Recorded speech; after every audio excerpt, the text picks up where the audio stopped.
Welcome to today's Explainer, guys. I am absolutely thrilled you're here with us because we are about to break down a truly fascinating tactical evolution in sports history.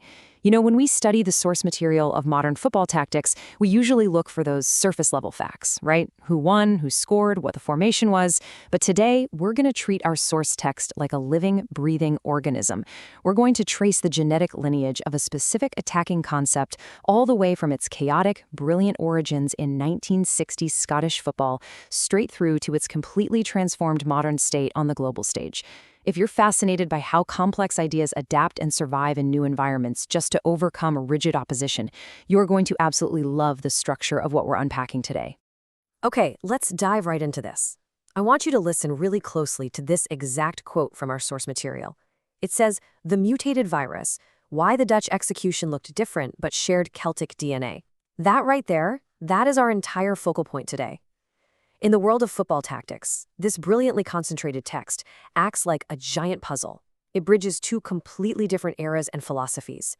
You've got the freewheeling, relentless attacking of Jock Stein's 1967 Celtic team on one side, and the highly structured, positional masterpiece of Rinus Mikkel's 1970s Dutch total football on the other. It really forces us to ask, how in the world can an execution on the pitch look entirely different, yet share the exact same tactical DNA? It sets a perfectly analytical, deeply intriguing tone for the investigation we're about to embark upon. Moving on to Part 1, Evolutionary Echoes Explained. To really grasp this mutation, we first need to understand how tactical ideas leave traces behind. So, what exactly are evolutionary echoes? Well, the text defines them as the lingering, underlying traits of an original concept found surviving within a new iteration. Think of a classic football tactic for a second. Picture a team from decades ago that overloaded the wings by pushing their traditional fullbacks high up the pitch. Now, imagine a modern team achieving that exact same attacking overload, but they're using an entirely different system, maybe with inverted wingbacks and a false nine. The surface execution has completely changed to adapt to the modern speed of the game, right? But that structural footprint, that core logic of wide attacking overloads is still surviving underneath. That is an evolutionary echo. The exterior adapts, but the core blueprint remains absolutely untouched. Which brings us to Part 2, Decoding the Celtic DNA.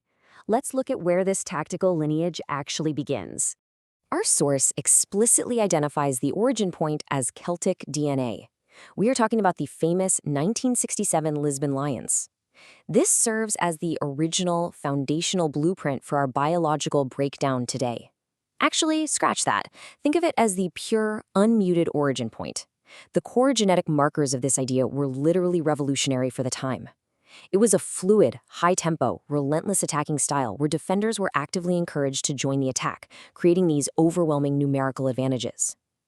Whatever made this original concept so incredibly potent against European defenses, well, it's encoded right here in this initial Celtic framework. This freewheeling, high-risk system is basically patient zero of our conceptual virus.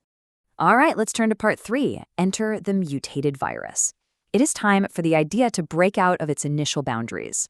Now, what's really interesting about this slide is watching the transmission unfold like a laboratory analysis of a living organism. Step 1, the foundational DNA is established with Celtic's attacking supremacy. Step 2, the original concept spreads and adapts. As this high-tempo attacking philosophy encountered new challenges across Europe, specifically we're talking about the rise of heavily fortified, rigid defensive blocks like the Italian catenaccio, it kind of hit a brick wall. If the idea stayed as purely chaotic and freewheeling as it was in Scotland, it would be completely shut down by these hyper-organized defenses. It literally had to take action. Which leads us to Step 3. The core mutates into a new viral form. And this brilliantly illustrates how transmission fundamentally changes an idea. The mutation isn't an accident, you guys. It is a tactical survival mechanism designed specifically to break down stronger defensive lines. Next up is Part 4, the Dutch execution. Let's see what happens when the mutated virus finally settles into its new host environment. So the crucial point here is juxtaposing the pure Celtic DNA on one side with the Dutch execution on the other. Our source material really emphasizes that to the untrained eye, these tactical setups are entirely unrelated. I mean, they look like completely different species. The Celtic system was essentially an aggressive 4-2-4, highly reliant on individual brilliance, pure pace, and chaotic overlapping. Now look at the Dutch execution. It was the famous 4-3-3, a highly systematized, calculating machine built on strict spatial awareness. The execution didn't just look a little bit different. On the surface, it was practically unrecognizable. So, if the genetic code of attacking football is exactly the same, why did it look so fundamentally different? Why did the outer shell change so drastically? This right here is the grand mystery of our source text, and honestly, it's where the real genius of the mutation lies. The reason it looked fundamentally different is because it was visually disguised and tactically distinct. The Dutch execution, what we know as total football, was an absolute masterclass in adaptation.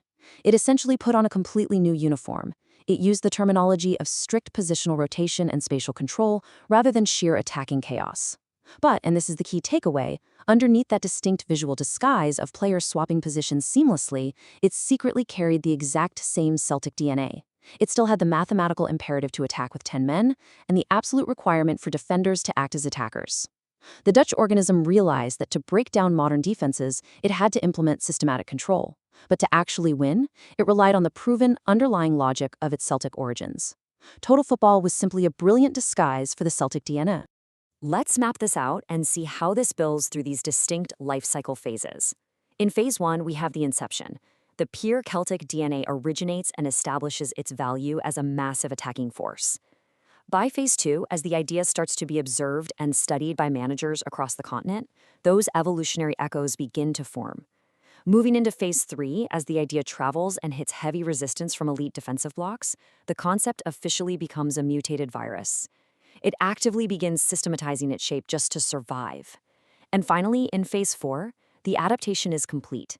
The Dutch execution is fully realized. It's a completely structured entity on the outside, but a proven high-tempo attacking entity on the inside. You see, innovation here isn't about inventing something out of thin air. It's about radical adaptation. Which leaves us with this final, incredibly exciting thought. If the chaotic brilliance of 1960s Celtic DNA can seamlessly mutate into the highly structured Dutch execution just to survive and thrive, what will the next mutation look like? Because the evolutionary echo is limitless. The tactical virus is still out there today, continuing to spread, adapt, and disguise itself in modern systems, like Pep Guardiola's positional play or Jurgen Klopp's heavy metal football. As you continue your own learning, I really challenge you to look closely at the quote-unquote new and innovative executions around you. Ask yourself, what old DNA is hiding just beneath the surface? Thank you so much for joining me on this explainer. Keep analyzing, keep looking deeper, and I'll catch you next time.